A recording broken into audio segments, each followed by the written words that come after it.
이 행복한 신앙의 행복에 대해서 오늘 말씀을 루키를 통해서 우리가 이렇게 말씀을 나누고자 합니다. 이 삶의 궁극적인 목적이 무엇이냐는 이 질문에 대부분의 사람들은 행복을 위해서라는 이 답변을 합니다. 왜 사냐 물으면 행복하기 위해서 이렇게 다 대답하죠. 삶의 과정이야 어떻게 되었든지 그 결과에는 행복을 얻겠다는 것입니다. 모든 사람들의 최종적인 목적이 행복이죠. 행복. 아마 여러분들도 대부분이 공감하는 대답일 것입니다. 행복을 위해서. 여러분 그렇습니다. 우리 모두는 행복을 추구하고 그것을 얻기 위해서 밤낮으로 몸부림치며 살아가고 있습니다. 여러분 행복은 분명히 아름다운 것이죠. 얻을 만한 가치가 있는 것임에 틀림이 없습니다. 이 행복한다고 하는 것은. 그런데 이 행복에도요 한 가지 좀 문제가 있어요. 행복에도요. 행복의 그 이면에는 지극히 이기적인 좀 부작용이 있다는 사실입니다. 여러분 그 누구도 내 행복에는 충분히 관심이 있지만 다른 사람의 행복에 대해서는 적극적이지 못하다는 사실이죠. 네. 여러분 세상을 좀 가만히 좀 들여다보십시오. 언제나 나에게 필요한 사람만 찾습니다. 저 사람이 나에게 얼마나 도움이 될까? 저 사람은 내게 무슨 유익을 줄까?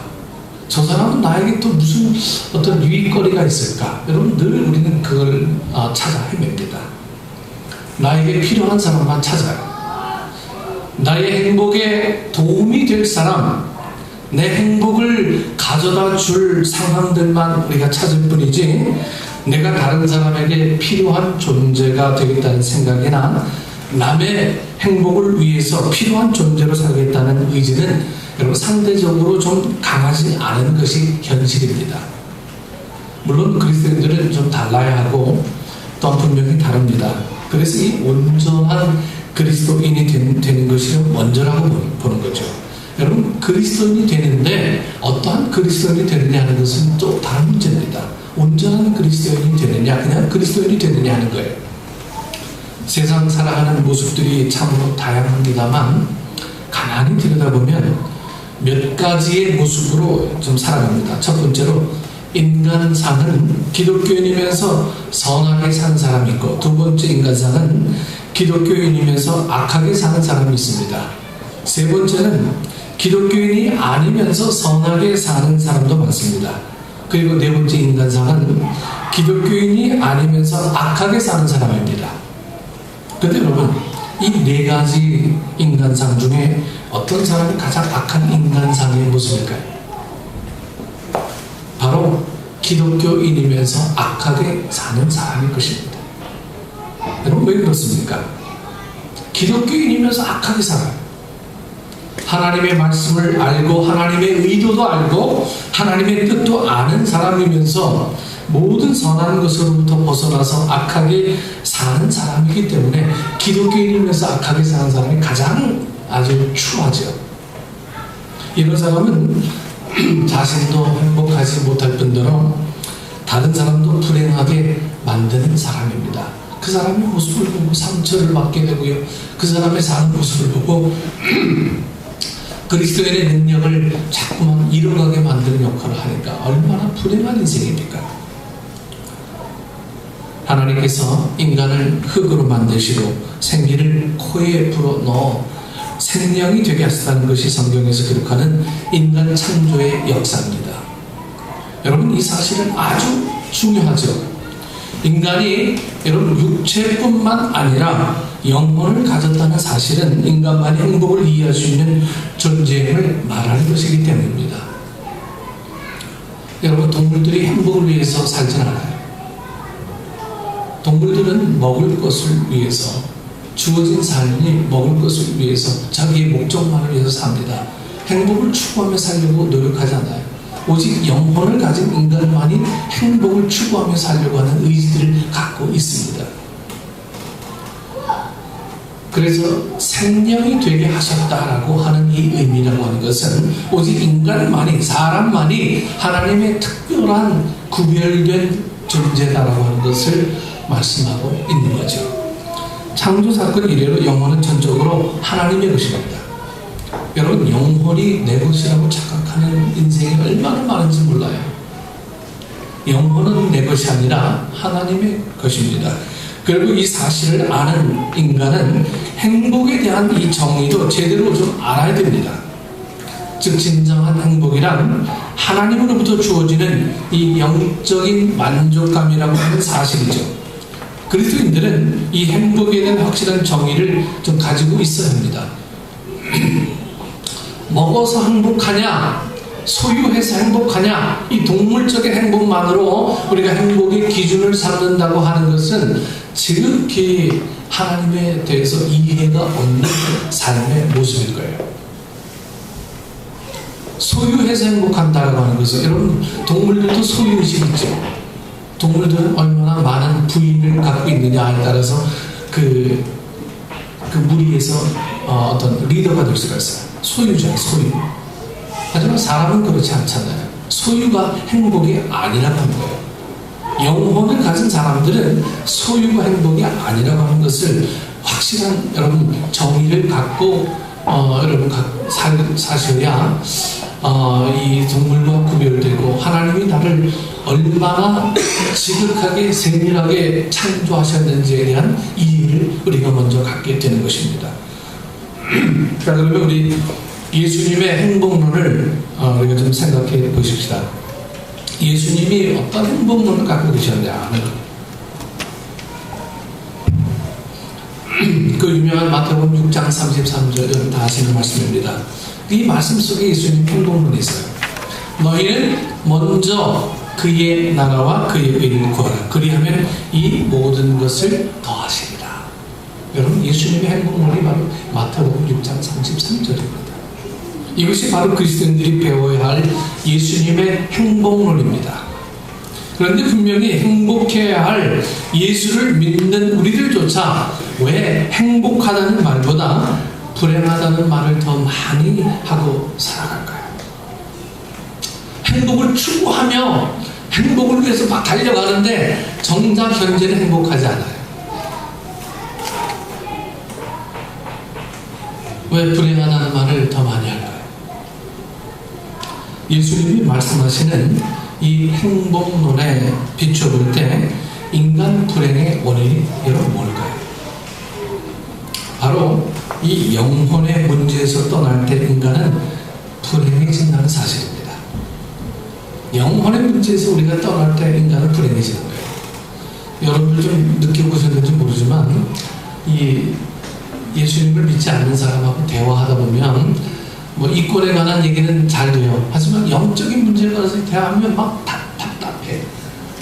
그래서 이 무슨 말을 하는지 나 핀트가 안 맞고 잠깐만 이 기찻길이 평행선이 그 더 이상 얘기하고 싶지 않은 그런 마음들이 많이 생기게 되는 것입니다.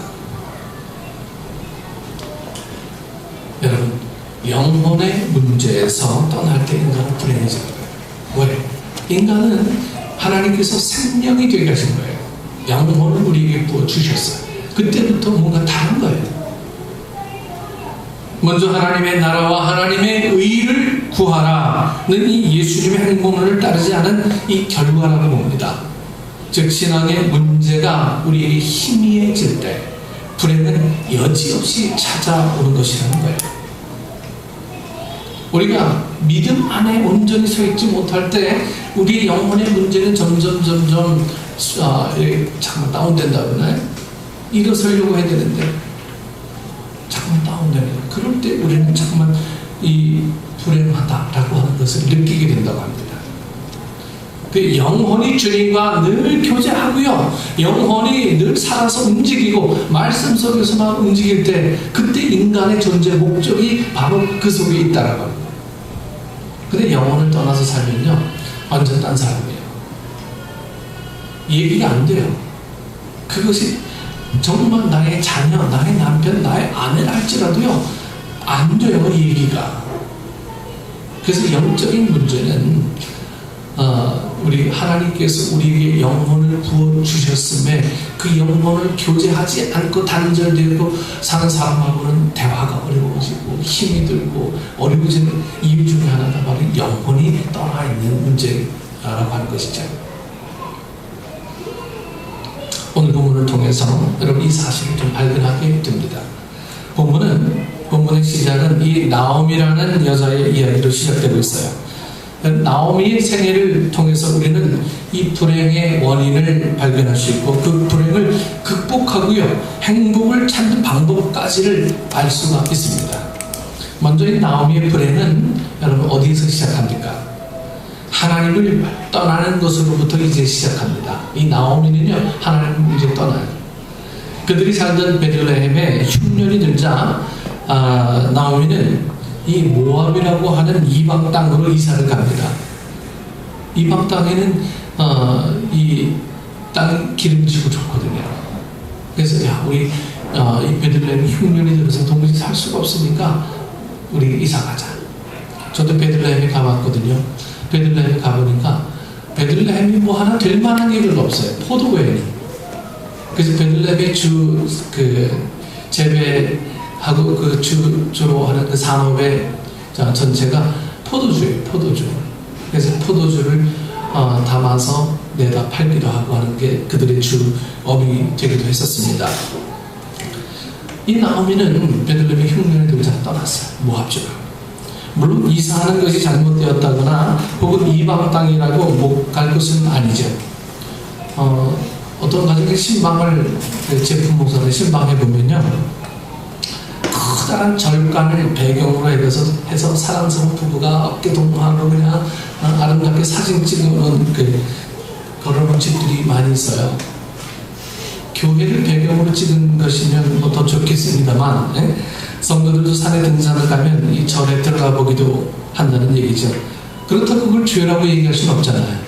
그렇죠? 그 이방 땅으로 간다고 해서 그게 죄가 될 수는 없는 거죠.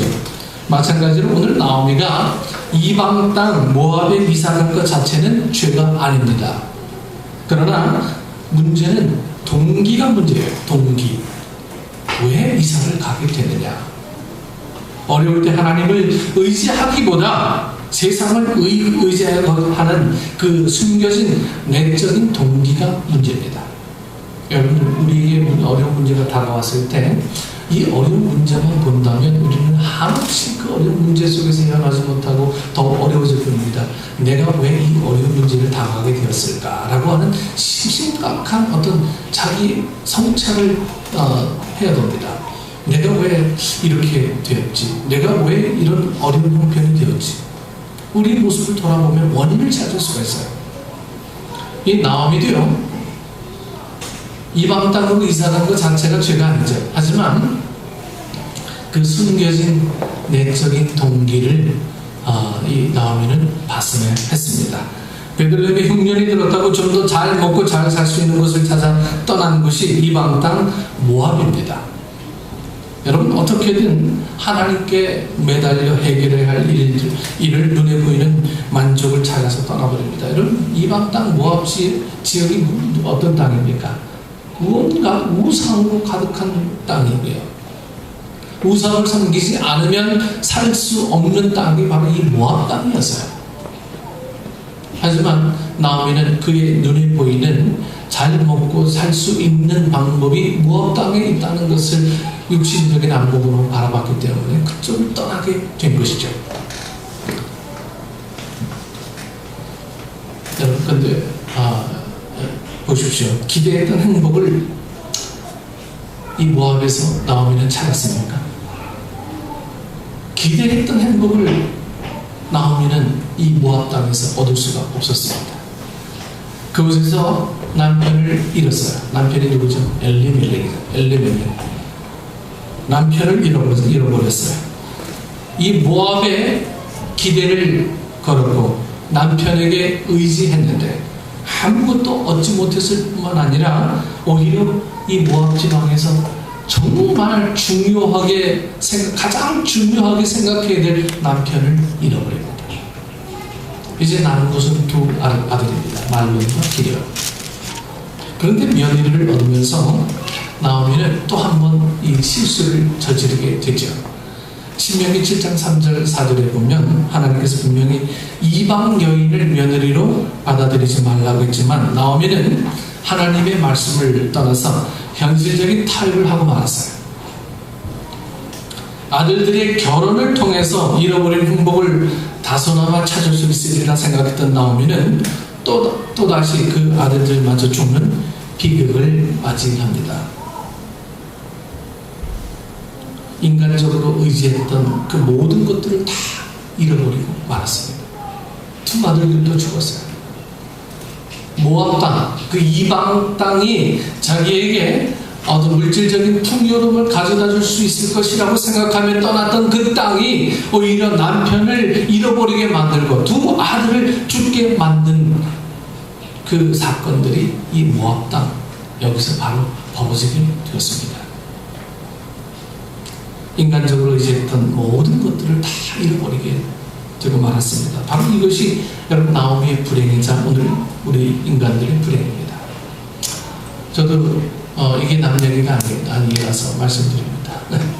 저희 아들들하고 가끔 이제 결혼 이야기를 해요. 야, 너는 어떤 여자하고 결혼하길 소망하냐? 했더니 큰 녀석은 이미 결혼관이 잘 들어있어요. 둘째 녀석은 이게 뭐 색깔 구분도 없고 별로 없어요. 그래가지고 자기는 머리가 이렇게 긴 백인 여자하고 뭐 저거 뭐 이런 거 얘기해요. 네?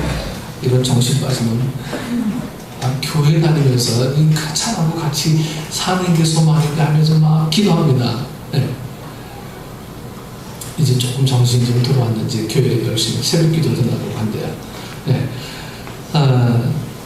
우리가 이방 땅에서 얻을 일들은요 아무것도 없습니다. 이방 땅에서 얻을 조건들은요. 우리가 보여지는 축복의 땅이라고 생각하지만 결국 그 땅에서는 우리의 가장 중요한 것을 잃어버리는 땅이 되고 맙니다. 그 원인이 뭡니까? 결국은 하나님의 말씀을 떠나는 것, 하나님의 계명에서 계율에서 떠나게 되는 것, 이것이 이 나오미가 불행하게 되었던 가장 첫 번째 원인이었다라고 하는 것이죠. 오늘 우리는 정말 하나님의 말씀에서 떠나 있는가 하는 거예요.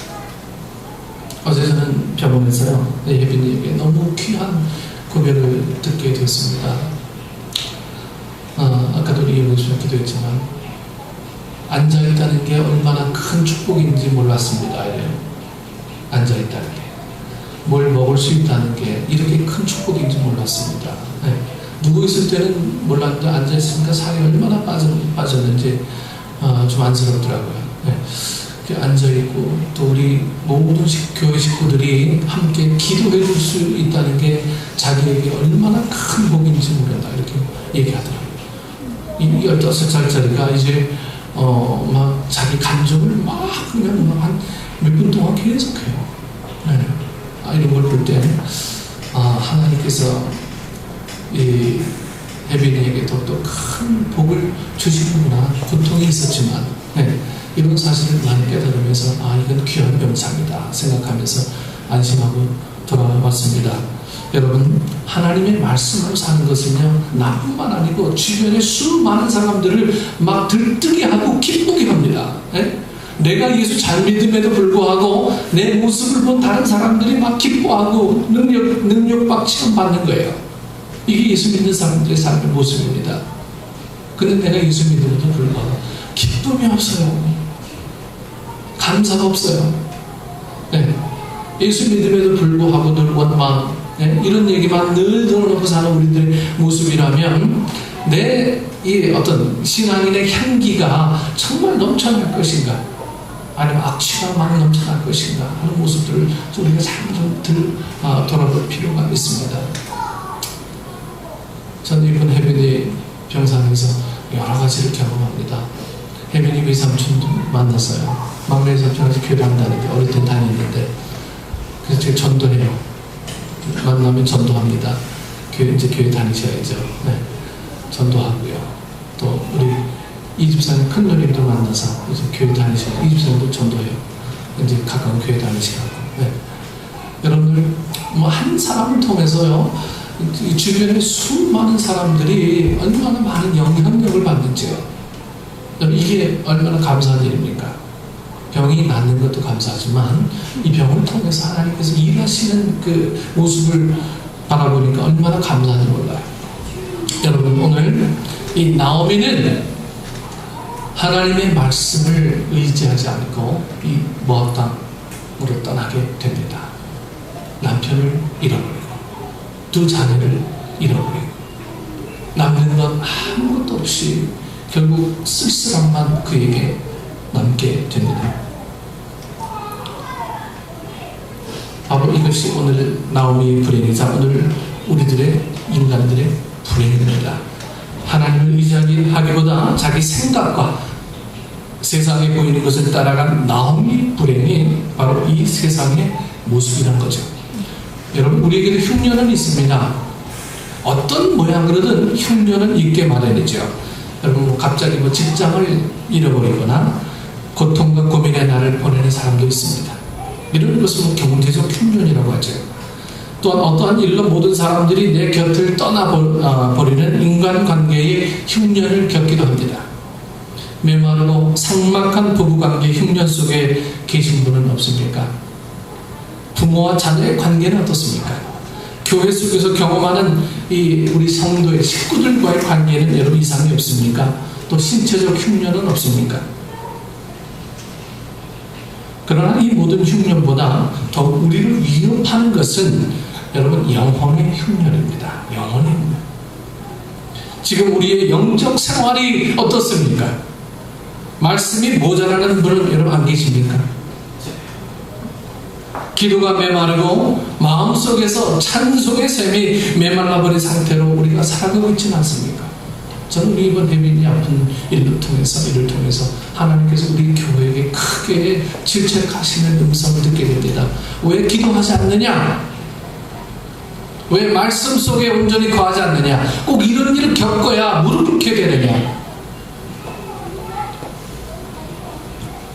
이런 질책을 제 가슴 속에 담아내서 괜히 저 혼자 주인된 심정으로 이 아이가 온전히 서기만을 늘 구하는 일들을 쉬지 않고 하고 있습니다. 봉산이 전전이 아무리 떠들어도 남의 이야기처럼 들려서 강 건너 불구경하듯이 교회나 들락거리는 사람 없습니까? 이게 흉년이에요. 이게 영적인 흉년입니다. 이 모든 흉년 앞에 여러분은 어떻게 대처하며 어떻게 살아가고 있습니까? 혹시 채우지 못할 만족을 갈구해서 오늘도 모압을 찾아서 늘 방황하며 살지는 않습니까? 내게 도움 줄 사람만 만나길 원해서 그렇게 살아가고 있는 우리의 모습은 아니냐 하는 거예요. 그렇다면 이제 하나님께로 좀 돌이켜야 합니다. 흉년이 오고 환란이 오더라도 절대로 떠나지 말고 끝까지 머물러 지켜야 할 것은 여러분 하나님 품인 줄 믿습니다. 8월 말부터 생명의 삶 3기가 4기가 시작하게 됩니다. 여러분들 생명의 삶을 통해서 여러분들의 영혼이 좀 거듭났으면 좋겠어요. 물론 생명의 삶이 거듭나게 만드는 도구는 아닙니다. 공부하다 보면 하나님께서 터치하시는 이 과정들을 늘 만날 수가 있거든요. 그게 변하죠.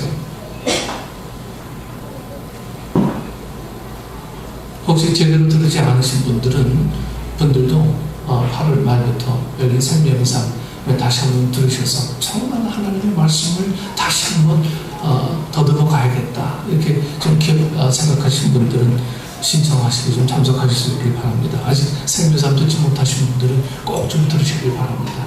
같이 수강하셔서 하나님이 내게 어떻게 우리 삶을 인도하길 원하느냐 하는 것들을 여러분께서 좀 발견할 수 있었으면 좋겠습니다. 우리는 인생의 흉년이 올 때 너무나 쉽게 도피를 결정하고 맙니다. 모압이라도 좋다. 일단 피하고 보자는 이 불신앙적인 도피 행각에 행복이란 있을 수 없는 일이죠. 약속의 땅 베들레헴을 버리고 타락의 땅 이 모압을 선택했던 나오미는 남편도 두 아들도 그 땅에서 잃어버리는 불행을 자초하고 말았습니다. 여러분 보십시오. 좀 더 잘 살아보겠다고 간 발걸음인데 출세해서 여발한 듯이 막 살고 싶어서 간 곳인데 그 길의 끝은 절망이고 한숨과 탄식뿐이었습니다. 여러분 기억하시기 바랍니다. 하나님을 떠나는 것, 이것이 불행의 원인입니다. 여기까지가 나오미의 불행의 이야기입니다. 여기까지가. 그런데 오늘 이야기는요, 이 나오미의 삶은 불행으로 끝나지 않았고요, 행복을 찾는 신앙으로 결말을 맺고 있어요. 해피엔딩입니다. 6절에 보면 최악의 상태에서 나오미에게 자기 고향 베들레헴의 흉년이 해결되었다는 은혜의 소식이 들려지게 됩니다. 그때 나오미는 소식을 듣는 즉시 모압을 떠나서 어딜 가요? 베들레헴으로 향합니다. 나오미, 내가 갈 곳은 이제 이 남편과 두 아들을 잃어버렸지만 내가 가야 할 곳은 이제 베들레헴이구나. 여러분 베들레헴의 이름이 뭐죠? 떡집이 아니에요. 떡집에서 떠나서 보이는 이방 땅으로 떠나갔으니 이 떡을 먹을 수 있겠습니까? 그래서 이제 다시 떡집으로 돌아와요. 네. 이 상황에서 어떤 생각이 듭니까? 참 뻔뻔한 여자다. 네? 어떻게 저럴 수 있어?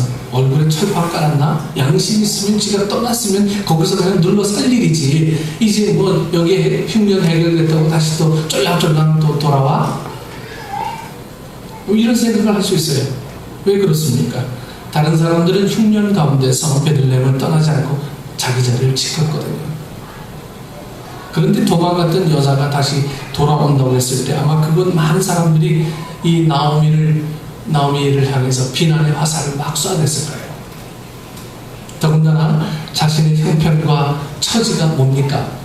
잘 살겠다고 도망치더니 남편도 죽고 두 아들마저 죽었으니 깨질 대로 다 깨지고 부서질 대로 다 부서진 모습으로 그곳에 다시 돌아간다고 하는 거예요. 여러분 우리나라 사람들은 뭐라고 하겠어요? 저 남편 잡아먹은 년 이러잖아요. 네? 어디 발붙일 곳이라고. 여러분 발붙이겠어요? 일반적으로 생각해보면 아마 차라리 죽기보다 싫은 선택이었을 것입니다. 다시 베들레헴으로 돌아가는 일이. 그러나 영적으로 보면 이제야 제 정신이 돌아온 거예요. 하나님만 보이는 겁니다. 이제 주위의 사람들 이제 비난이 문제가 아니에요. 나에게 비난하는 이게 문제가 아닌 거예요. 이제 안 보이고요, 안 들리지도 않아요. 오직 하나님만 보일 뿐입니다. 이 나오미에게 있어서 내가 원인이 뭔지 아는 거예요. 내가 하나님을 떠난 게 문제였구나. 하나님의 말씀으로도 떠난 게 문제였구나. 이제 하나님 앞으로 다시 돌아가야지. 이 나오미라고 두려움이 없었겠습니까? 많은 사람들이 비난하고 자기를 정죄하고 이런 것들을 각오하고 떠납니다. 그러나 그거보다 내가 하나님 품으로 돌아가는 것,